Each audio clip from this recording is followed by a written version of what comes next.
మచిలీపురంలోని ఇంజాపూర్లోని హైడ్రా కూల్చివేతలు చేపట్టింది. రోడ్డుపై అక్రమంగా నిర్మాణాలు చేపట్టిన నిర్మాణాల గురించి స్థానిక కాలనీవాసులు హైడ్రాకు ఫిర్యాదు చేశారు. దీంతో రంగంలోకి దిగిన హైడ్రా అధికారులు రోడ్డుపై అక్రమంగా నిర్మించిన అక్రమ నిర్మాణాలను జేసీబీల సాయంతో కూల్చేశారు. అక్రమ నిర్మాణాలను హైడ్రా కూల్చివేయడంతో స్థానిక కాలనీవాసులు హర్షం వ్యక్తం చేస్తున్నారు.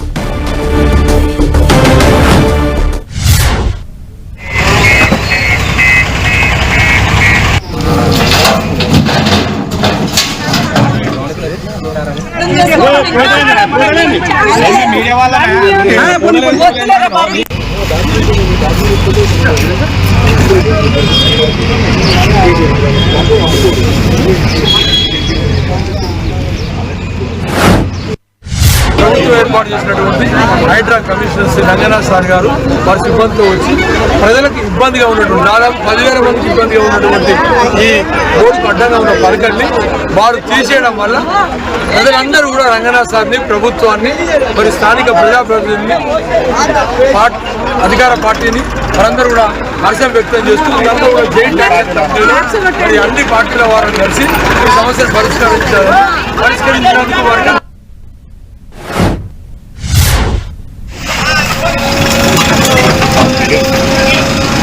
వచ్చి తెచ్చిర్రా మాట్లాడి